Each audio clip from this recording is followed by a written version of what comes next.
দেখো, এখন বাজে ওই সকাল 10টা মতো। তো আমার মনে পড়লো যে একদম সকালের একটা অভিজ্ঞতা শেয়ার করি। আজকে সকালেরই ঘটনা। তো সকালে রান্নাঘরে দেখি যে নতুন মগ ওপরে ঝকঝক করছে। আর আমার তো অভ্যাসটা জানোই যে নতুন কোনো কিছু, সুন্দর কোনো কিছু দেখলেই আগে মোবাইলটা নিয়ে যেয়ে একটা হলেও ছবি তুলবো। তো তুলেছি ছবি।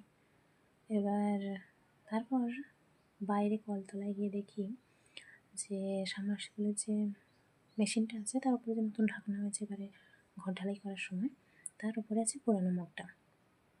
যথারীতি আমি সেটা চিনতে পারিনি, মা উল্টে রেখেছে। তো আমি এক ঝটকায় দেখার পর বলছি, আরে এটা কি এখানে রাখা আছে? তো মা বললো, আরে ওটা তো পুরনো মগটা। বিষয়টা একটু খুলে বলি। বেশ অনেক দিন হলো দুটো মগ একসাথে কেনা হয়েছিল, এই যে যেটা নতুন আজকে বের করা হয়েছে ওটা, আর আগের যেটা পুরোনোটা, দুটো একসঙ্গে কিনেছিল মা বেশ অনেক দিন আগে। তো একটা যেহেতু ব্যবহার করা হচ্ছে আর একটা আছে গোছানো, সেটা আর বের করা হয়নি। এবার পুরোনো যে মুখটা সেটা ব্যবহার করতে করতে তার হাতলটা এমন অবস্থা হয়ে গেছে, ধরাও যাবে না, ব্যবহার করা যাবে না, কিছু না। ঠিক আছে, আর বেশি দিন ব্যবহার করলে আয়রনও একটু পড়ে যায়।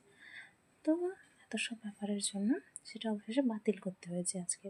কারণ যেহেতু হাতল ভেঙে গেছে, সেটা ব্যবহারও করা যাবে না ঠিকঠাক করে, অসুবিধা হবে। যথারীতি নতুন মগ বের করা হয়েছে।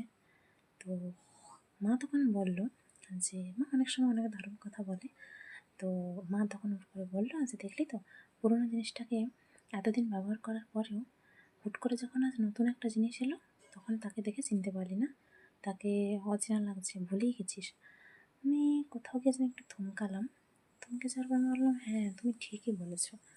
আমি সে কথাটা বললামও যে কথাটা তুমি কিন্তু ভুল কিছু বলোনি, আসলেই কিন্তু এটা ঠিক। শুধু যে একটা বস্তু দিয়ে কিন্তু নয়, বস্তু, ব্যক্তি, কোনো উদ্ভিদ যাই হোক না কেন, আমাদের জীবনে নতুন যখন কোনো কিছু আসে না, সেটা নিয়ে যে উন্মাদনা, যে আনন্দ, খুশির আমেজ থাকে, যখন সেটা পুরনো হতে থাকে কোথাও না কোথাও গিয়ে একটা সেই উন্মাদনা, সেই আনন্দটা অনেকটা ম্লান হয়ে আসে।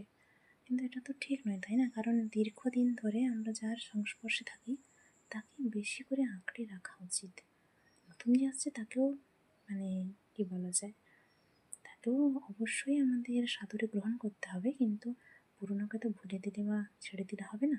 আমি অবশ্য চেষ্টা করি পুরোনো নতুন যাই জিনিস হোক না কেন সবাইকে যতটা সম্ভব কাছে টেনে রাখার, আগলে রাখার। কিন্তু কী বলতো, আমি যখন অন্য কারোর কাছে পুরোনো হয়ে যাই মানুষ হিসেবে, তখন দেখি কোথাও না কোথাও একটা হেলা ফেলার ব্যাপার চলে আসে। তখন সে একটু বেশি দূরত্ব বজায় রেখে চলে, তখন আমিও একটু দূরত্ব মেনে করি। এটা অবশ্য গত কয়েকটা বছর ধরে করছি, আগে কিন্তু এরকম করতাম না।